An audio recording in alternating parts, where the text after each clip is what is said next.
Irmãos, abram, por favor, no livro de Ruth, capítulo 4. A gente não vai conseguir terminar o livro de Ruth, mas a gente vai quase terminar. A gente vai até o verso 10. Eu lerei o livro todo, né? São capítulo 4, são apenas 22 versículos. Aliás, eu vou ler a partir do verso 18. Ruth, depois de Juízes.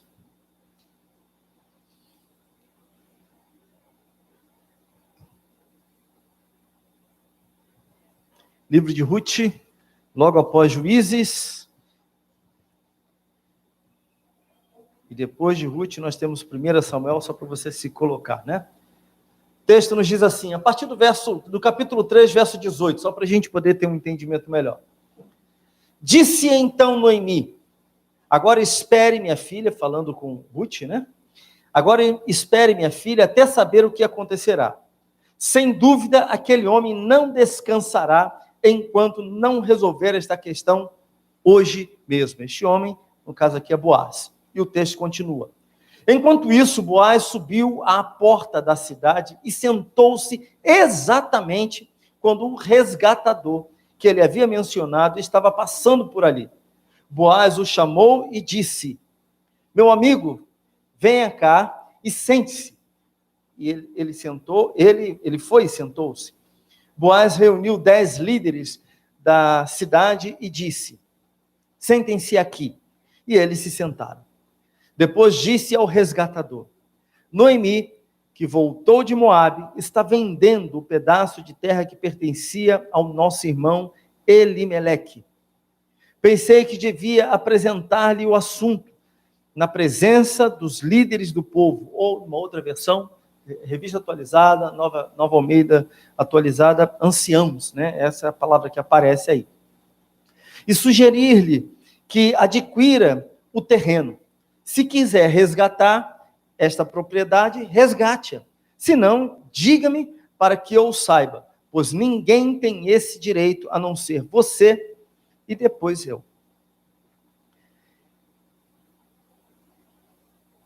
Eu a resgatarei, respondeu ele. Boaz, porém, lhe disse: no dia em que você adquirir as terras de Noemi e da Moabita Ruth, estará adquirindo também a viúva do falecido para manter o nome dele em sua herança. Diante disso, o resgatador respondeu: nesse caso, não poderei resgatá-la, pois poria em risco a minha propriedade. Resgate a você mesmo, eu não poderei fazê-lo. Antigamente, em Israel, para que o resgate e a transferência de propriedade fossem válidos, a pessoa tirava a sandália e a dava ao outro. Assim oficializavam os negócios em Israel. Quando, pois, o resgatador disse a Boaz: adquire-a você mesmo, tirou a sandália. Então Boaz anunciou aos líderes e a todo o povo ali presente: vocês hoje são testemunhas de que estou adquirindo de Noemi toda a propriedade de Elimeleque, de Quilion e de Malom. Também estou adquirindo o direito de ter como mulher a moabita Ruth, viúva de Malom, para manter o nome do falecido sobre sua herança e para que o seu nome não desapareça do meio da sua família ou dos registros da cidade. Vocês hoje são testemunhas disso. Os líderes e todos os que estavam na porta confirmaram: somos testemunhas. Faça o Senhor com essa mulher que está entrando em sua família, como fez com Raquel e Lia, que juntas formaram as tribos de Israel. Seja poderoso em Efrata e ganhe fama em Belém. E com os filhos que o Senhor lhe conceder dessa mulher, dessa jovem, seja a sua família como a de Pérez, que Tamar deu a Judá. Boaz casou-se com Ruth e ela se tornou sua mulher. Boaz a possuiu e o Senhor concedeu que ela engravidasse dele e desse à luz um filho. As mulheres disseram a Noemi: louvado seja o Senhor que hoje não a deixou sem resgatador. que o seu nome seja celebrado em Israel. O menino lhe dará nova vida e a sustentará na velhice, pois é filho da sua nora, que a ama e que lhe é melhor do que 7 filhos. Noemi pôs o menino no colo, e passou a cuidar dele. As mulheres da vizinhança celebraram o seu nome e disseram: Noemi tem um filho.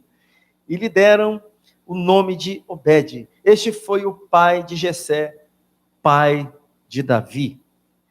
Esta é a história dos antepassados de Davi desde Pérez. Pérez gerou Esrom, Esrom gerou Ram, Ram gerou Aminadab, Aminadab gerou Naasson, Naasson gerou Salmão, Salmão gerou Boaz, Boaz gerou Obed, Obed gerou Jessé e Jessé gerou Davi. Vamos, os irmãos podem sentar, por favor.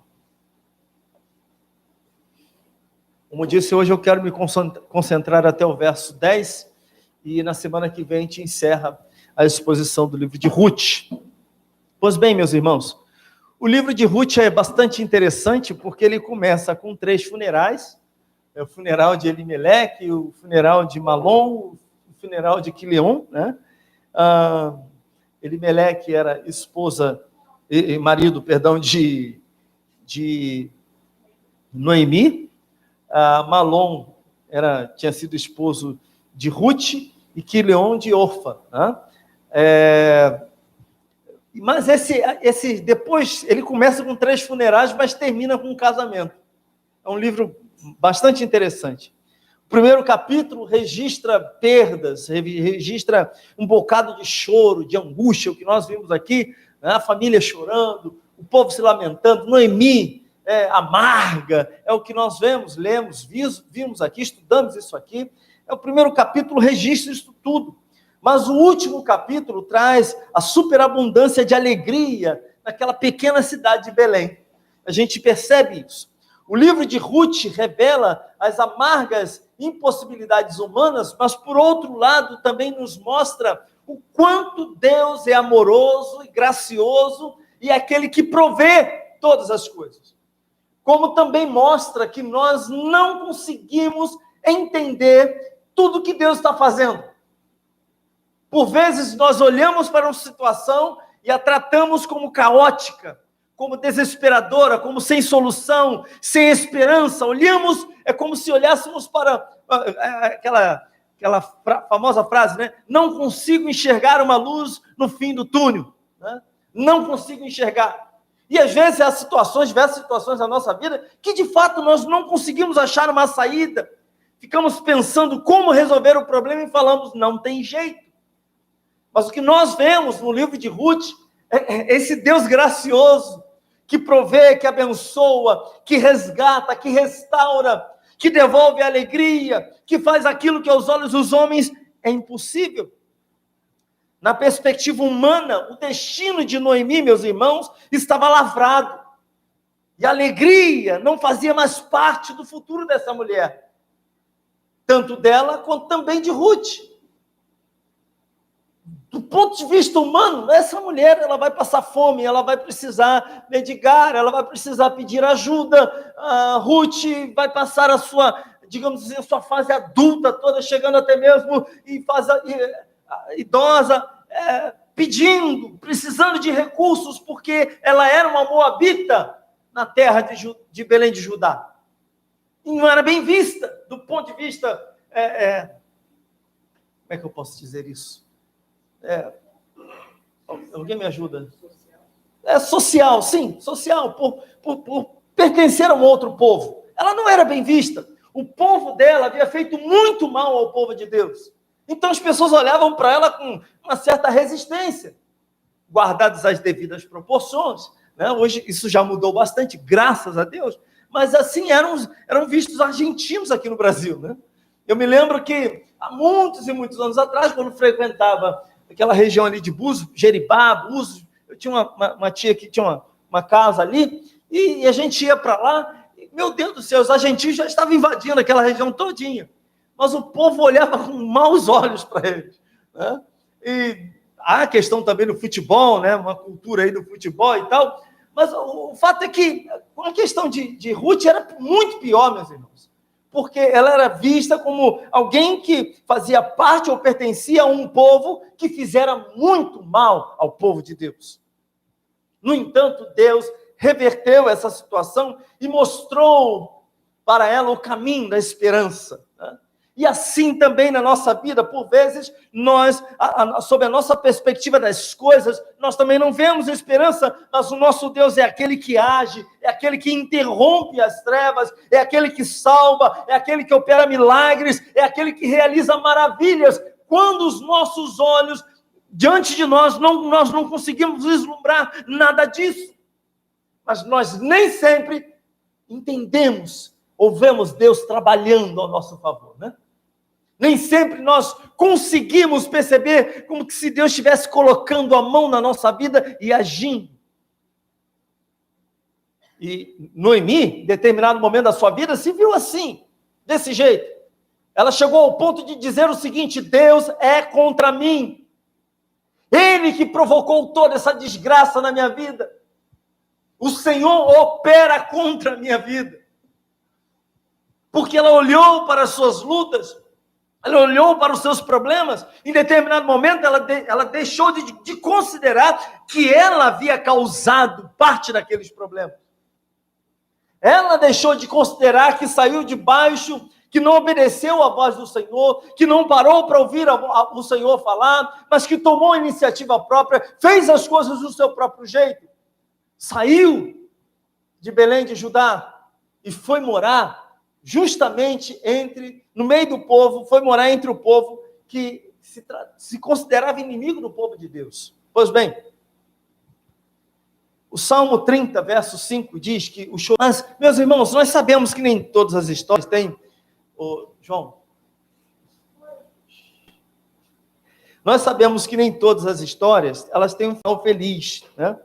Da mesma maneira, mas a narrativa aqui de Ruth, meus irmãos, nos lembra que, para os cristãos, ainda é Deus quem escreve o último capítulo da nossa história. Ainda é o Senhor.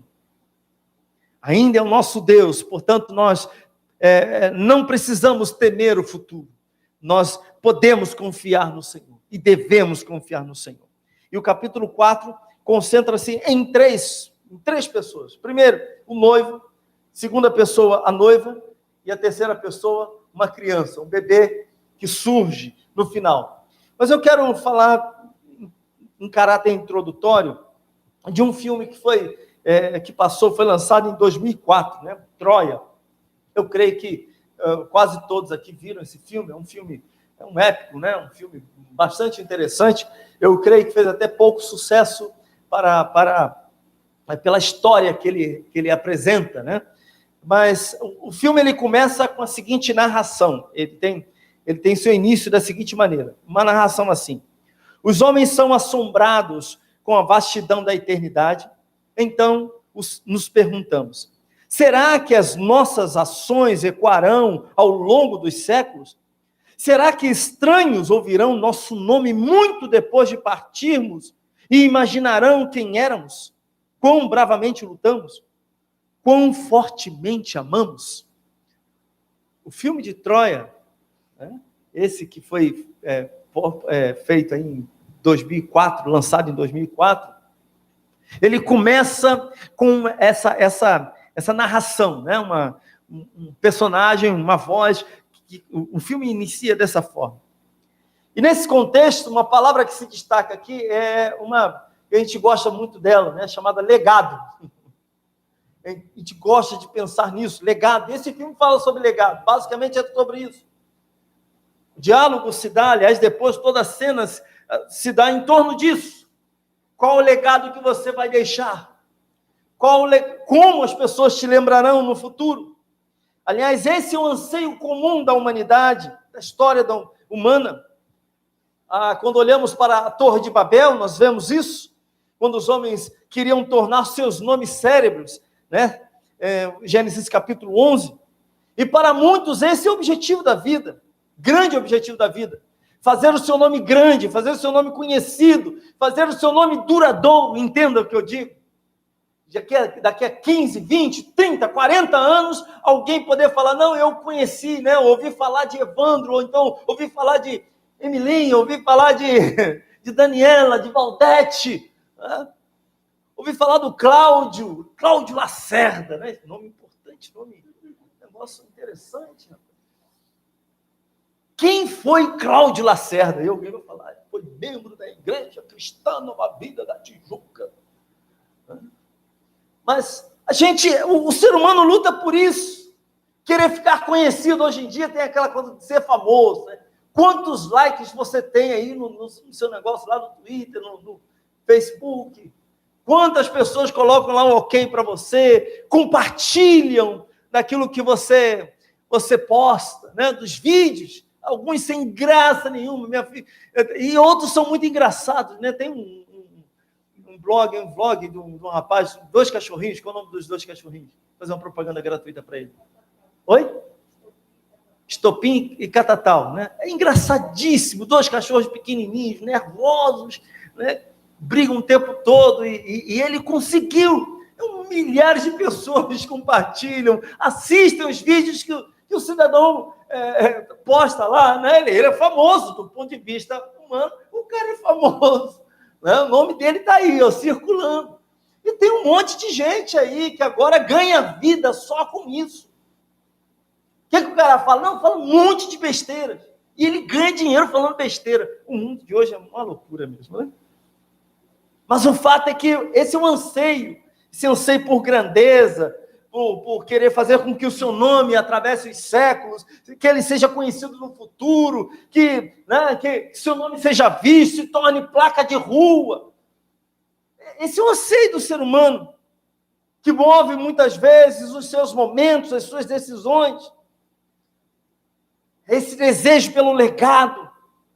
Só que isso pode facilmente se tornar um ídolo na nossa vida. Nós vemos aí jogadores querendo deixar seus nomes na história de um clube, da seleção brasileira, do país. Artistas, muitos deles tendo seus nomes aí na história, Pixinguinha e tantos outros, ficaram para a história, morreram, mas seus nomes estão aí. Profissionais, de uma maneira geral. Né? Quem não conhece Oscar Niemeyer? O nome dele está na história do nosso país. E é isso que o homem busca para a sua vida, de uma maneira geral. Pois bem, algumas explicações preliminares aqui, meus irmãos. Primeiro, eu quero falar sobre o sentido do resgate, porque essa expressão, essa palavra resgate aparece, olha só, 1, 2, 3, 4, 5, 6, 7, 8, 9 vezes, pelo menos, no texto aqui da NVI. 9 vezes, essa palavra resgatar, né? Resgate, esse termo resgate aparece pelo menos 9 vezes, só nesse texto, só neste capítulo 4.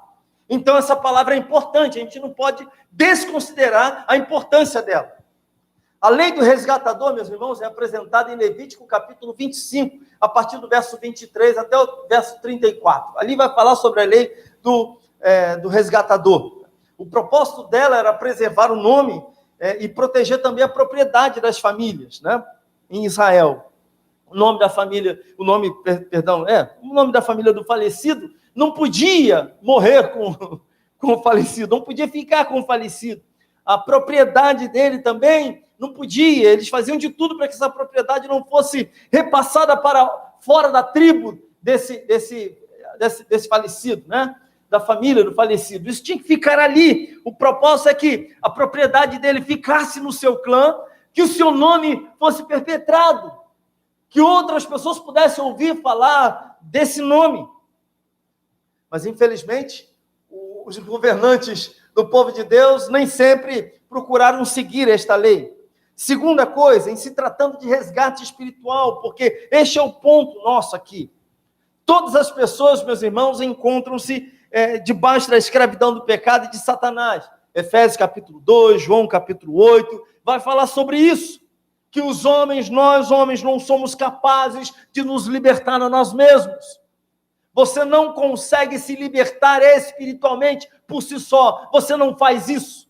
Nós dependemos da ação, da graça de Deus, do poder do Senhor, do Espírito Santo de Deus para nos regenerar, para transformar o nosso coração, para nos fazerem novas criaturas. Portanto, nós precisamos de um resgatador. Sozinhos nós não conseguimos, nós não fazemos, e nós temos um, Jesus Cristo. Ele deu a sua vida na cruz do Calvário para nos resgatar dos nossos pecados. E a fé em Cristo é que liberta esse cativo. Terceira coisa, as características do resgatador. Dentro do contexto de Levítico, capítulo 25, no verso 25, esse resgatador precisava ser parente próximo, não podia ser qualquer pessoa. Não era qualquer pessoa da cidade que podia chegar lá, não, eu vou resgatar fulano de tal ou a propriedade de Beltrano. Não podia fazer isso. Só fazia isso quem era um parente mais próximo. E dentro do ponto de vista espiritual, Cristo se aproximou de nós. Ele se fez carne. Ele se encarnou, veio em carne e osso, para morrer na cruz do Calvário por nós, segundo Hebreus fala sobre isso, Hebreus capítulo 2, versos 14 e 15. O próprio Cristo fez isso por nós. Ele se apresentou como um de nós, ele se aproximou de nós para nos resgatar. Também era preciso ter recurso para poder resgatar a outra pessoa.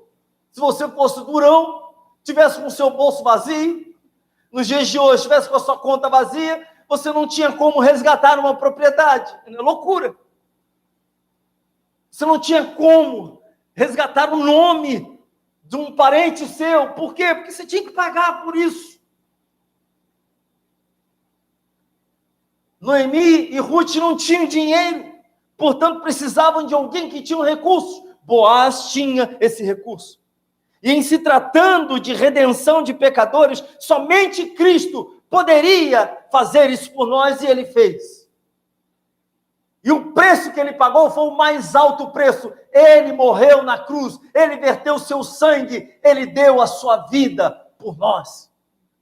Não há preço maior do que isso. Cristo fez isso por mim e por você. Ele pagou um alto preço. E o método do resgate é que na antiguidade, a porta da cidade era o lugar, era o fórum oficial, né? Hoje nós temos o fórum, onde advogados vão para lá, ficam diante de juízes e tratam tudo ali, né? Mas naquela época, no mundo antigo, o fórum ficava na porta da cidade, no portão da cidade. E ali eles realizavam as transações judiciais, na presença de anciãos, na presença de líderes do povo como testemunhas, que pudessem mais tarde falar, não, ops, essa propriedade pertence a fulano, eu estava lá, eu vi, eu comprovei. Isso era feito dessa forma. Em Deuteronômio capítulo 21, isso fica explícito, segundo Samuel capítulo 15, isso está lá até no próprio livro de Jó, capítulo 29, verso 7. Na porta, ali nos portões da cidade, na entrada da cidade, ali naquela região em que os grandes negócios eram fechados. E o que nós vemos aqui no capítulo 4 é que Boaz faz exatamente isso.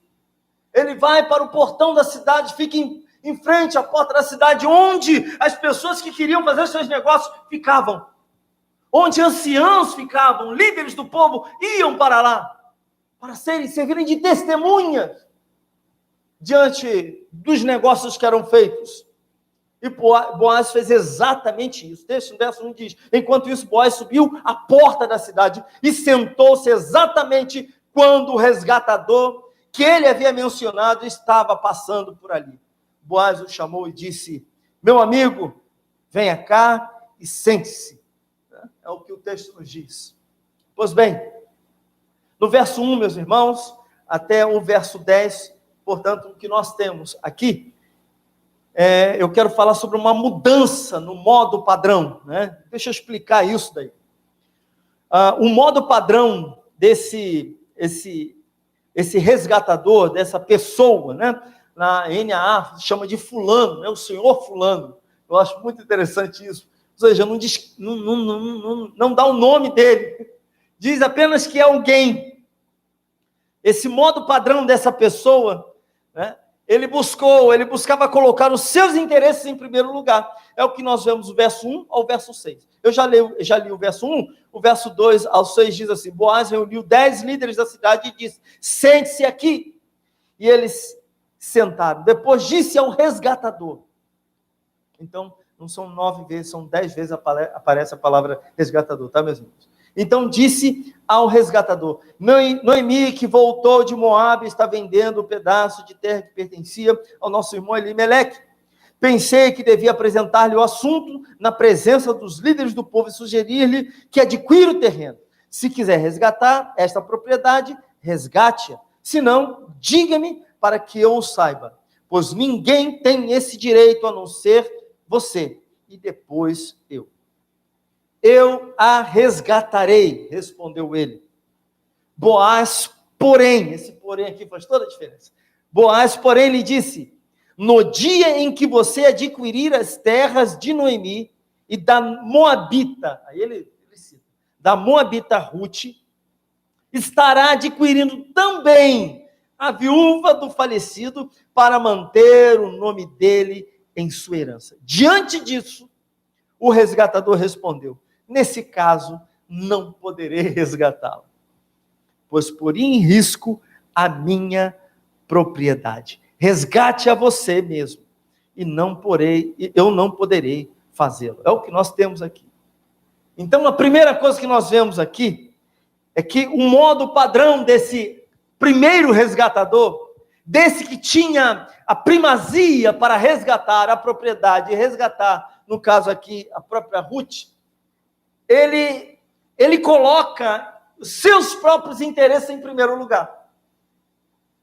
Ele em nenhum momento pensa na família, na sua família, naqueles que eram ligados a ele pelo sangue. Ele em nenhum momento cogita colocar ou fazer com que o nome do seu familiar tivesse continuidade, o que era uma prática daquela época. Isso fazia parte da lei do povo. Então, do ponto de vista espiritual, era a obrigação dele fazer isso. Ele tinha um dever de fazer isso. Tanto que Boaz disse: olha, eu até quero, numa conversa antes com Ruth, falei assim: olha, tem alguém primeiro, vem antes de mim, eu vou conversar com ele. Havia um pedaço de terra de Noemi, que estava à venda. Para, se fosse resgatado, isso significava possivelmente um crescimento do patrimônio desse cara. Mas aí ele ficou pensando: poxa, além de levar essa vovó Noemi para dentro da minha casa, de ter que sustentar essa mulher, ele pensou: bom, eu vou ter, se ela vai comigo, né, a terra fica no nome dela, tá tudo bem, mas um dia ela vai morrer. E aí, essa propriedade passa para mim, e o meu patrimônio cresce. Esse foi o pensamento dele. Eu quero resgatar sim, representa lucro. Mas aí, Boaz, ele chega com um ponto aí, ele foi uma tacada de mestre.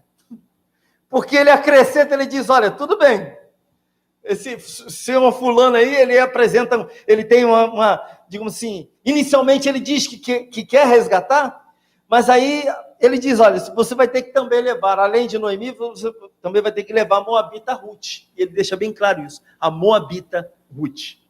Ela é viúva, você vai ter que se estabelecer com ela como esposa, como marido dela. E mais ainda, porque isso representava não deixar colocar o seu nome no filho que fosse gerado desse relacionamento, mas o nome daquele que você tinha resgatado toda a propriedade, ou seja, de Molon. O nome que é dado sobre a criança não é o seu, é o outro, do seu parente. E aí ele então disse, olha, eu não quero isso não. Isso pode representar para mim prejuízo. Eu não terei tanta vantagem assim. Eu posso ter prejuízo nisso. Tem filhos aí nessa história, virão filhos, e aí herança, a minha propriedade será repartida, eu não vou ter vantagem alguma, eu não quero. Ele abriu mão então e deixou para lá. Pois bem, esse também é o mesmo modo padrão de agir e de pensar de muitos de nós. Aliás, de todo homem. E que nós precisamos lutar contra isso. Por natureza, nós pensamos como as situações poderão nos ser benéficas. É característica nossa. Como isso pode trazer algum benefício para mim? Se eu fizer tal coisa, o que eu ganho com isso? Se eu agir de determinada maneira, qual será o meu lucro? É assim. Isso acontece no mundo dos negócios, mas isso acontece na nossa vida. Desde pequenininhos, nós somos preparados para isso.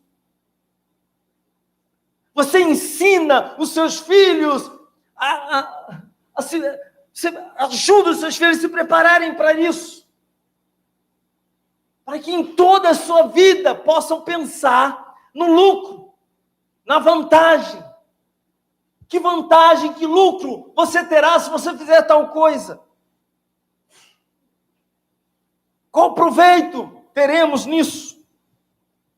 A grande verdade, meus irmãos, e a cruel verdade, meus amados irmãos, é que todos nós somos muito centrados na nossa própria pessoa, nos nossos próprios interesses, nas nossas situações. E por vezes nós deixamos de considerar quem está à nossa volta, porque pensamos unicamente na nossa própria vida. E notem que o evangelho, quando chega na nossa vida, ele começa a bagunçar isso, ele começa a nos incomodar. Porque a Bíblia vai dizer que nós não podemos ficar cuidando das nossas próprias coisas, não podemos viver pensando apenas nas nossas próprias coisas, mas temos que pensar no nosso próximo. O Evangelho está sempre nos apontando, direcionando a nossa vida ao nós olharmos para o próximo.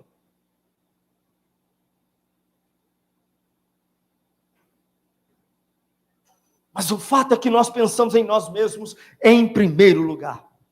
Pensamos no que vai nos custar, naquilo que nós vamos ganhar, não no bem do outro. E essa é uma disciplina difícil para todos nós. Eu estava pensando em casa, uma pergunta inquietante. Quais das nossas boas obras continuaríamos a fazer se soubéssemos que ninguém ouviria delas, ou que não teríamos qualquer retorno? Quais? De tudo aquilo que nós fazemos, que podemos considerar como boas obras, coisas boas, maravilhosas, proveitosas, que de alguma maneira rendem bons frutos, se nós tomássemos conhecimento de que ninguém ouviria falar delas, que ninguém ouviria dizer que você fez, que você praticou, ninguém veria nenhuma delas, ou que você não teria retorno algum, quais delas nós continuaríamos praticando? Há muita gente que faz doações, há muita gente que dá uma esmola, que paga uma refeição, que faz uma coisa ou outra apenas porque deseja ser visto pelos outros, ou para tentar aplacar a fúria, ou aplacar, digamos, a fúria da culpa do seu próprio coração, porque se vê tão errado, eu tenho que tentar me ajustar aqui diante de Deus, ver se eu fico melhorzinho diante do Senhor. Muitos agem com generosidade para serem vistos, para serem reconhecidos, para terem seus nomes ressaltados, de alguma maneira destacados. Muitos colocam suas habilidades, não apenas na sociedade, como também, até mesmo dentro da igreja. Colocam suas habilidades em ação, com o propósito de serem reconhecidos, com o propósito de serem elogiados, não com o propósito de fato de servir a Deus e ao próximo. Portanto, o motivo, a razão de eu fazer o que eu faço, isso é muito importante. Por que que você faz o que você faz? As suas boas ações, quais são as motivações delas?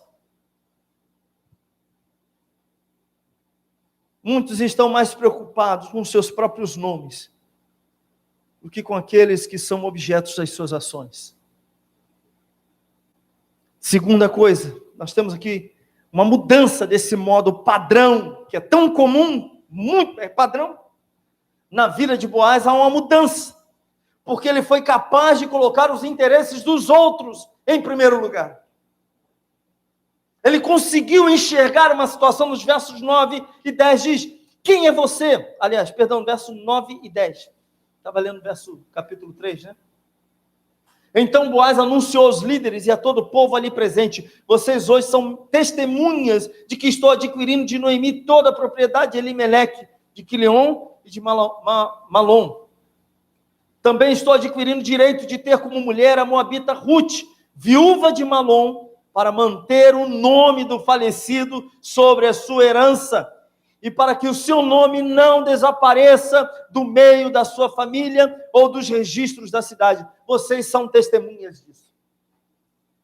Notem que a postura de Boaz aqui é diferente, completamente diferente do senhor fulano, né? Como traçado na Nova Almeida atualizada. Boaz estava disposto a se envolver numa situação potencialmente prejudicial para ele, financeiramente complicada para ele. Ele estava disposto a isso. Ele estava disposto a oferecer de si mesmo, de sua reputação, de sua riqueza, de seu tempo, para beneficiar a outros e seguir a lei do Senhor, porque era uma lei. Vemos isso na vida dele desde o início, quando estudamos aqui, capítulo 2, 3, a disposição dele em abençoar Ruth. No capítulo 3, quando Ruth, o texto nos diz, verso 16, quando Ruth voltou à sua sogra, esta lhe perguntou, como foi minha filha? Ruth lhe contou tudo o que Boaz lhe tinha feito. E acrescentou, ele me deu essas 6 medidas de cevada, dizendo, não volte para sua sogra de mãos vazias. O que nós vemos na atitude de Boaz é um homem que não está preocupado o tempo todo de colocar a sua vida em primeiro lugar, mas ele se preocupa com aqueles que estão à sua volta. Vemos a generosidade na sua vida, vemos o cuidado dele com a mulher moabita. Então ele resgata a Ruth, ele casa-se com ela, ele paga o preço pelo resgate.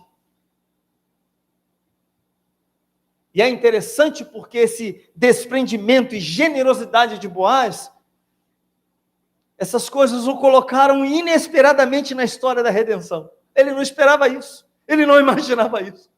Mas o nome dele entrou na história da redenção. Enquanto que o senhor fulano, que estava preocupado em manter o seu nome para a posteridade, estava preocupado em deixar ali o seu registro, por isso ele não quis pegar ou adquirir a propriedade de Noemi e Ruth, por isso ele não quis se casar com Ruth, porque não seria o nome dele ali, mas seria o nome de Elimeleque e o nome de Malom. Ele falou, não quero, é o meu nome primeiro, mas o nome dele não fica, ele some. Nós nem sabemos o nome desse resgatador, nem sabemos, ele nem aparece. Eu acho muito interessante a maneira como a Nova Almeida atualizada descreve, senhor fulano. Nem resgatador chama, senhor fulano. Mas Boaz tem o seu nome marcado na história da redenção. 3.000 anos depois, estamos falando de Boaz, o resgatador. Já o senhor fulano se tornou irrelevante na história. Eu quero fazer duas aplicações aqui, meus irmãos. Primeira delas, o que é que você tem feito da sua vida? Você tem posto os seus interesses sempre em primeiro lugar, é isso? Como cristão, nós não podemos agir de acordo com esse modo padrão, que é tão comum na sociedade e que nós aprendemos, que nos custa abrir mão desse modo padrão.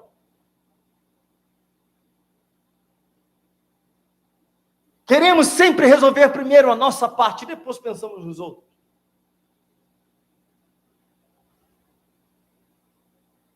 Somos capazes de nos envolver em situações para abençoar alguém, ainda que isso possa representar algum tipo de prejuízo a nós mesmos.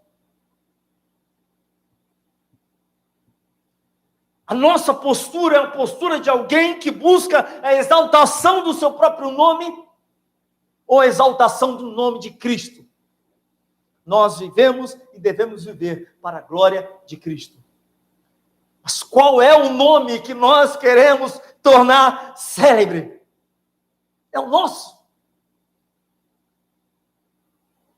Nos enveredamos neste mesmo caminho que a nossa sociedade se enveredou, sempre se enveredou.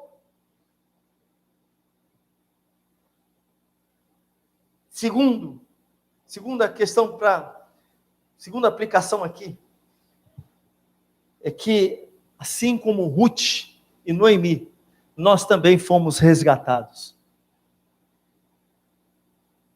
Ruth e Noemi estavam vivendo em total miséria, não tinham esperança, não havia uma saída lógica, não havia um futuro pela frente. Elas olhavam, não conseguiam vislumbrar um futuro. Ruth era uma moabita. Como ela conseguiria se casar com alguém pertencente ao povo de Deus e pudesse então fazer uma aliança? Não tinha. As pessoas reconheciam essa mulher como alguém digna, sim, mas olha, ela é uma moabita, eu não posso juntar meu nome com o dela. Noemi era uma mulher avançada em idade. Ela não... Na cultura daquela época, ela viveria da ajuda dos seus filhos, mas os seus filhos estavam mortos. Não havia INSS.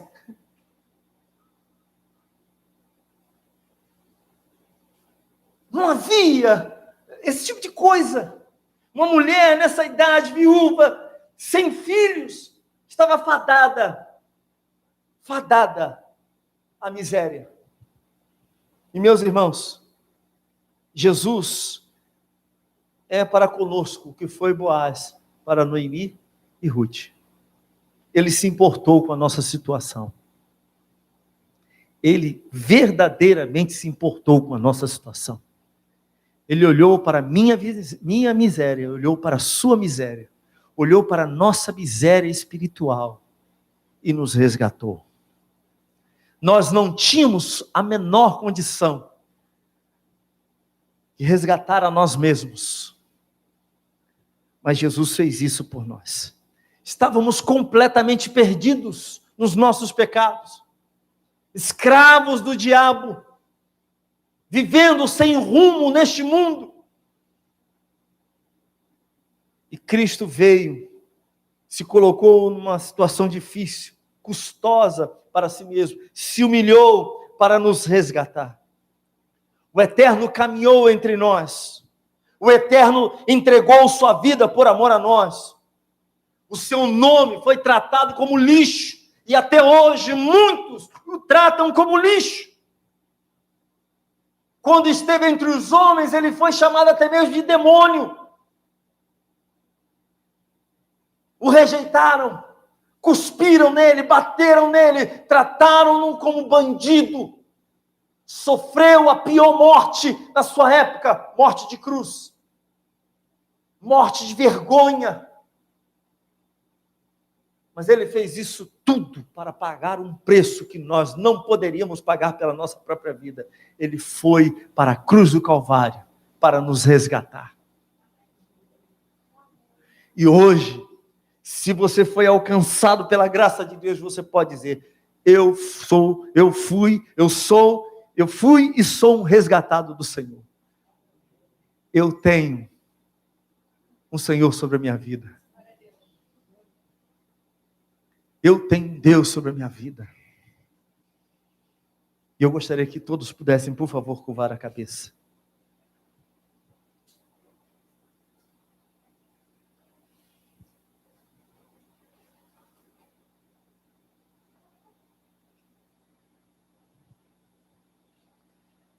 Eu gostaria que você pensasse nessa palavra.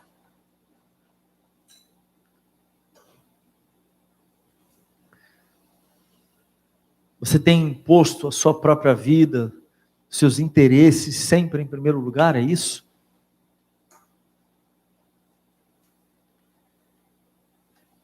Você tem vivido a buscar a exaltação do seu próprio nome? Qual é o nome de Cristo sobre a sua vida?